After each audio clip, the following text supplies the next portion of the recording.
Anda menyaksikan Sedang Viral bersama saya Gracia Berntobing. Teman-teman Liputan 6, Menteri Ketenagakerjaan Republik Indonesia Yassi Yarli mengusulkan adanya penghapusan batas usia kerja dalam lowongan pekerjaan. Nah, langkah ini sebenarnya bertujuan agar tidak ada diskriminasi ketika akan mendaftar suatu pekerjaan di lowongan kerja. Nah, namun ini yang menjadi perbincangan apakah langkah ini sudah tepat baik bagi sejumlah pihak bukan saja pemerintah, bagi warga dan juga para pengusaha atau mungkin pemilik perusahaan ya.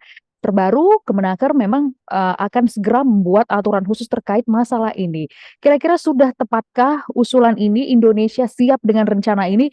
Ini yang akan kita bahas bersama dengan Timbul Siregar, Koordinator Advokasi BPJS Watch sudah tergabung melalui sambungan Zoom. Selamat siang, Pak Timbul. Apa kabar, sehat, Selamat Pak? Saya siang, selamat siang. Ya, sehat, salam siap. sehat selalu. Ya, Salam sehat. Saya lanjut langsung ya, Pak Timbul ya. Ini ya. gimana nih dengan usulan dari Menteri Tenaga Kerja? Ya, jadi memang seluruh rakyat Indonesia berhak atas pekerjaan dan kehidupan yang layak. Artinya memang harus seluruh rakyat Indonesia memiliki yang produktif ya, memiliki akses atas pekerjaan. Nah, tetapi memang sampai sekarang kan tidak Hmm. ada regulasi di tingkat undang-undang atau PP peraturan pemerintah ataupun Perpres atau peraturan Menteri Tenaga Kerja yang mengatur soal usia eh, melamar ya, Iya, tidak ada. iya. Hmm. Yang boleh itu minimal dia nggak boleh pekerja anak itu aja. Kalau yang lebih ke atas nggak ada. Nah, tetapi memang yang terjadi selama ini kan adalah bagaimana perusahaan-perusahaan itu menggariskan sebuah ketentuan dalam rangka untuk mendukung usaha mereka. Jadi berdasarkan kebutuhan mereka. Hmm. Misalnya mereka membutuhkan pekerja maksimal 35 tahun. Nah, mereka sudah punya mungkin perhitungan bagaimana usia 35 itu dibandingkan misalnya dengan usia yang 45 tahun atau yang lebih dari itu. Dari sisi produktivitas, dari sisi apa namanya lebih segar, lebih energik dan sebagainya. Iya. Nah, jadi tentunya ini memang diserahkan kepada masing-masing perusahaan. Nah, kalau misalnya sekarang Pak Menteri Tenaga Kerja mau menghapus dan sebagainya, ya itu kan nanti diserahkan juga kembali kepada perusahaan masing-masing. Ketika dia menerima misalnya usia yang 25, usia yang 30, usia yang 50 pun mendaftar, ya dibolehkan aja. Tapi nanti yang menetapkan siapa yang diterima kan perusahaan.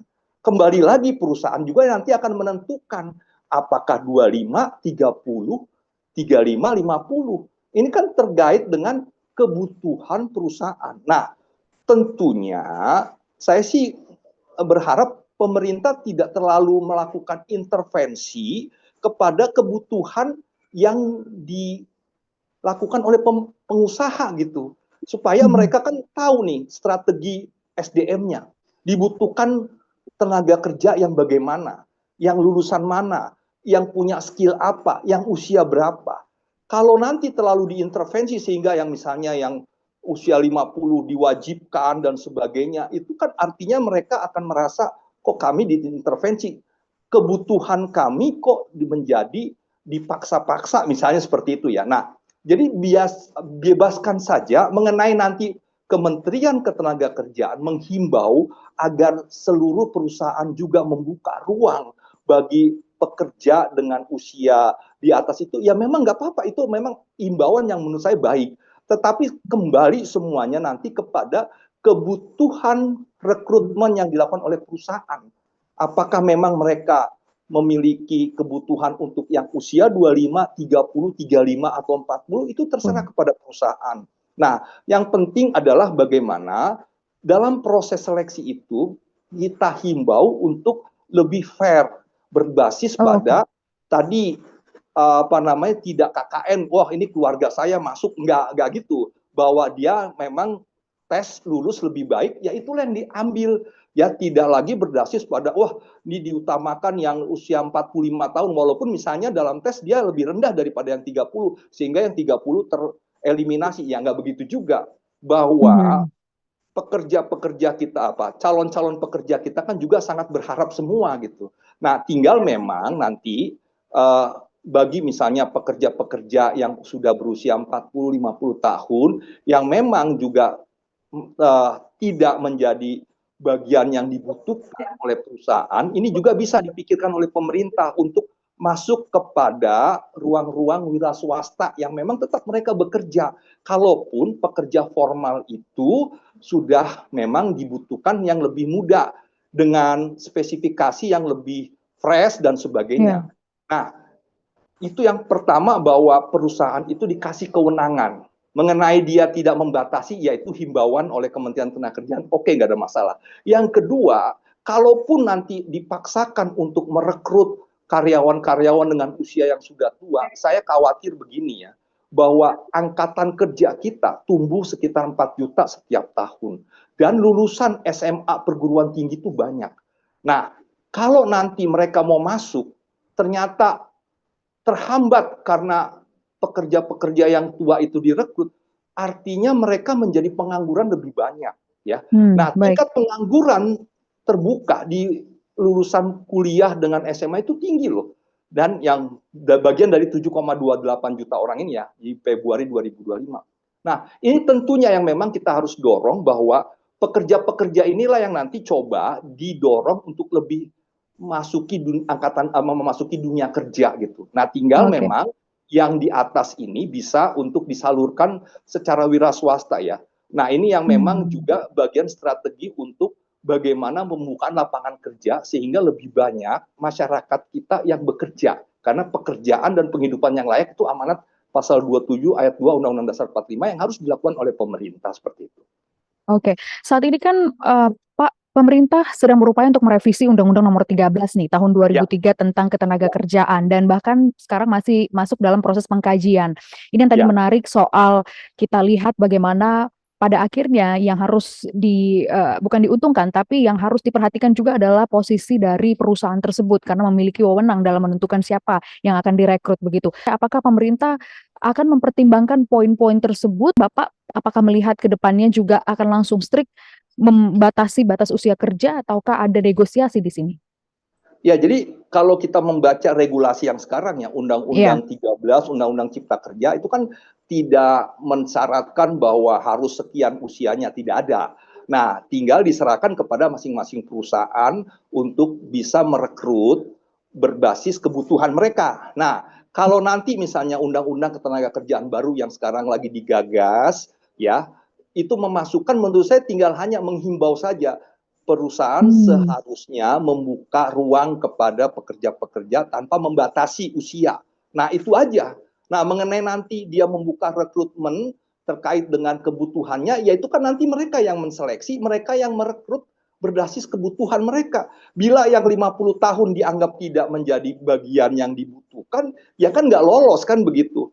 Karena Iya. apa? Ya misalnya nih ya, untuk tenaga kerja security gitu.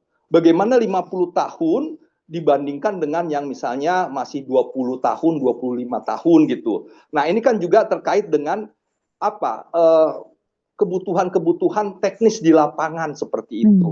Nah, jadi saya tidak melihat sesuatu yang urgent untuk mengatur lebih jauh terkait dengan usia kerja, ya itu serahkan saja kepada perusahaan masing-masing. Nah, mengenai dihimbau agar bisa membuka ruang lebih besar, lebih membuka pekerjaan untuk usia-usia yang di atas misalnya 30-40 tahun, yaitu untuk pekerjaan-pekerjaan tertentu.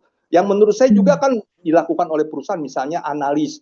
Analis itu nggak harus orang muda. Kalau dia lebih usia 40-50, lebih berpengalaman, itu pasti yang direkrut gitu. Nah, tetapi untuk hal-hal yang teknis yang membutuhkan tenaga dan sebagainya, itu juga memang yang menjadi kebutuhan perusahaan, yaitu serahkan saja dengan perusahaan. Jadi tidak menjadi sebuah aturan-aturan yang mengakibatkan akhirnya perusahaan menganggap bahwa kok kami diatur lebih jauh gitu. Yang diatur itu yang memang dari yang minimal aja, tidak boleh mempekerjakan anak, ya itu. Mhm. Nah, tetapi yang di atas itu lepas aja, siapapun boleh melamar, tinggal nanti bagaimana kebutuhan perusahaan. Karena perusahaan punya strategi SDM untuk merekrut. Nah, mengenai nanti misalnya kalau di undang-undang disabilitas ya, itu ada ketentuan minimal 1% itu karyawan adalah pekerja disabilitas. Nah, ini yang memang itu affirmative action ya.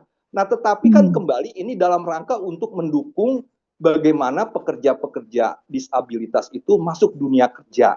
Nah, itu memang digariskan. Tetapi kalau untuk secara keseluruhan, misalnya pekerja di atas 40 diwajibkan sekian persen, menurut saya nggak usah diatur. Cukup dengan misalnya pekerja-pekerja disabilitas yang memang juga memerlukan affirmative action dari pemerintah untuk bisa masuk dunia kerja, ya, seperti itu.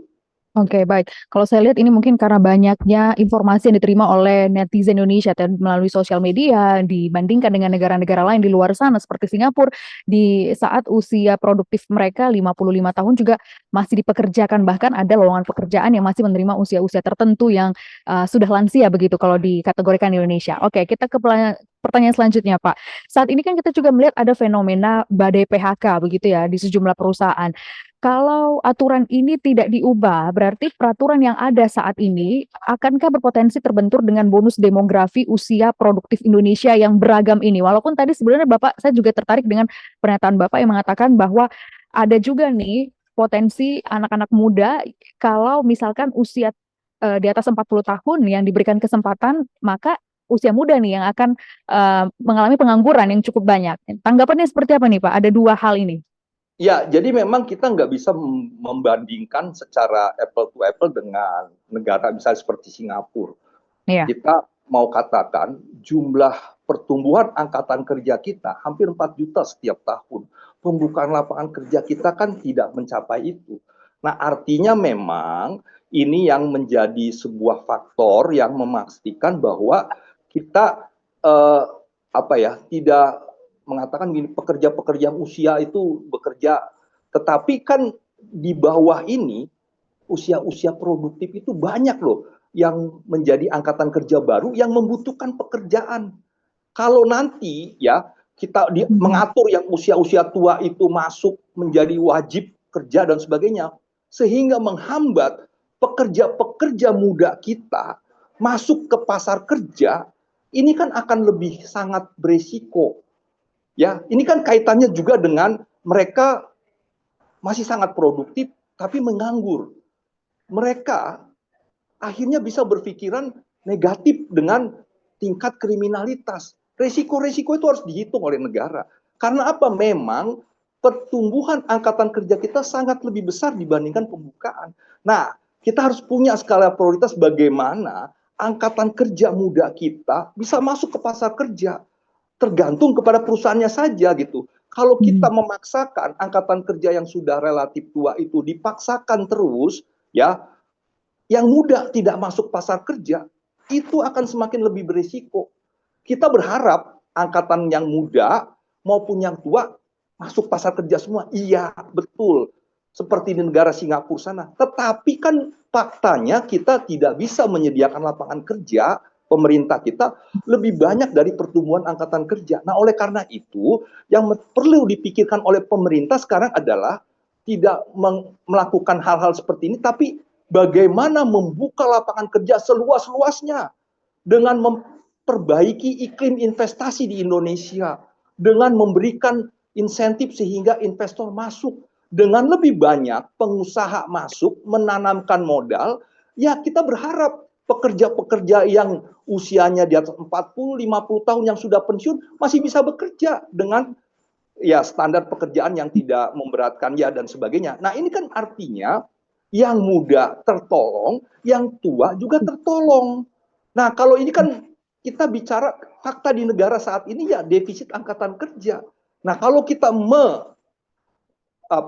memarginal atau tidak memberikan ruang kepada yang muda-muda, saya khawatir ini terjadi pengangguran di usia produktif dan tingkat kriminalitas bisa lebih tinggi dibandingkan kalau kita memang harus memprioritaskan orang-orang yang tua gitu. Nah, jadi kembali ya, tinggal bagaimana pemerintah membuka lapangan kerja yang seluas-luasnya supaya bisa menampung yang muda-muda yang lebih utama dan juga kita bisa membuka untuk yang lebih tua yang sudah pensiun supaya bisa kerja misalnya di Singapura di bandara gitu ya, di layanan-layanan publik lainnya. Nah, jadi menurut saya itu lebih tepat misalnya juga pemerintah ya kalau mau ya secara nasional berikan lapangan-lapangan kerja itu yang untuk masyarakat yang mungkin lebih tua itu ya, kepada pekerjaan yang dibuka oleh pemerintah. Tidak Oke. untuk swasta gitu, misalnya untuk layanan publik, misalnya di puskesmas atau di mana, misalnya tentang cleaning service-nya, kasih untuk mereka. Jadi yang Hmm. membiayai adalah pemerintah. Nah, jadi kembali persoalannya kan kita harus bagaimana menciptakan iklim investasi sehingga kalau ada regulasi-regulasi yang lebih memastikan perusahaan itu diatur sana sini dan sebagainya, saya khawatir iklim investasi kita juga akan semakin tidak menarik gitu loh. Oke, Nah, termasuk. pembukaan lapangan kerja akan semakin berkurang dan sebagainya.